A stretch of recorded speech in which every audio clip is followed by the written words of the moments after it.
Hi, I'm Professor Drew Stevenson, and this is an introduction to my professional responsibility course. My course is going to be a little different from a lot of your other law school courses. We're not going to be using a case book or studying cases. Now, the studying cases is very useful in most areas of law because the case law controls what the courts do. In this course, though, we have two reasons to focus instead on the ABA's Model Rules of Professional Conduct. First, every law student in the country, almost, except in maybe one or two states, is going to have to take the MPRE in order to get licensed as an attorney, either during law school near the end or after law school, around the time you take the bar. And the MPRE doesn't test case law. The MPRE tests the ABA's Model Rules of Professional Conduct and a little bit of the restatement of the law governing lawyers.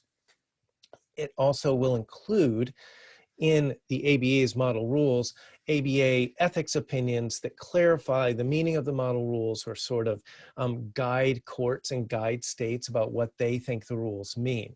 So we'll focus on and talk about some of those along the way. There's only a handful of US Supreme Court cases in this area, and we'll talk about those, but they're not that important to study, and they're really not that important for the MPRE. So we'll talk about them as they come up related to the rules or as they illustrate a rule, but the main effect of the US Supreme Court cases in this area has been to shape how the ABA drafts and phrases the model rules of professional conduct. So my main goal in this course is to prepare you, my students, to pass the MPRE on the first try. And so we're going to focus on the material that's tested on the MPRE.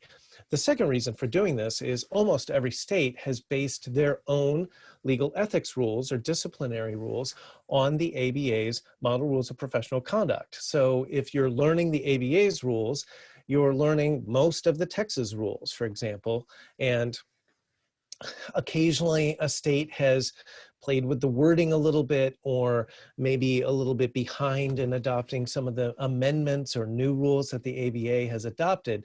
But in general, this is a really good foundation for practice, whatever state you're in. And it's the same principles that are taught in a traditional professional responsibility course that uses a traditional casebook. So we're not going to use the casebook method in this course because the priority is to prepare students for passing the MPRE and also to give you knowledge, a basis of knowledge that will be directly transferable to your practice, no matter what state you're practicing in.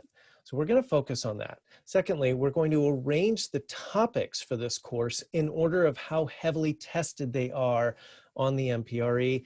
And I have to say, the traditional case books that are published in this area of professional responsibility don't do that.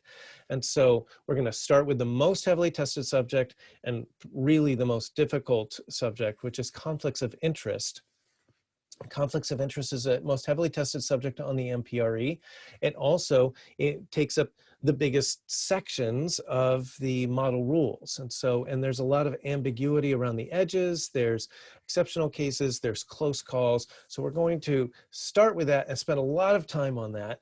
And then as we go through the semester, we're going to progress through rules that are tested less. So by the time we're at the end of the semester, if we happen to be rushing, at least we'll be rushing through rules that are the least tested subjects on the MPRE. So we're going to do the least tested subjects at the end of the semester, the most heavily tested subjects at the beginning.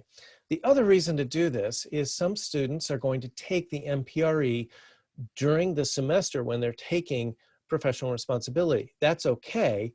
It's probably better to wait until you've had the whole course, but because so many students are going to be doing this, I'm going to try to cover as much of the material that you're going to encounter on the MPRE up front at the beginning of the course. So whenever you take it during the semester, you've at least been exposed to as much of the material as possible. So that's how we're going to do it, and that's how we're going to talk about this. And the lectures are going to go through rules and discuss model rules and exceptions, how they're tested, how they kind of work in practice with clients, real clients and real lawyers and real state bar disciplinary authorities and disciplinary actions. And then we'll discuss this. We'll talk about other things along the way too, about how practice works and difficulties that you might encounter when you're a lawyer. But the focus of the course is going to be on the ABA's Model Rules of Professional Conduct.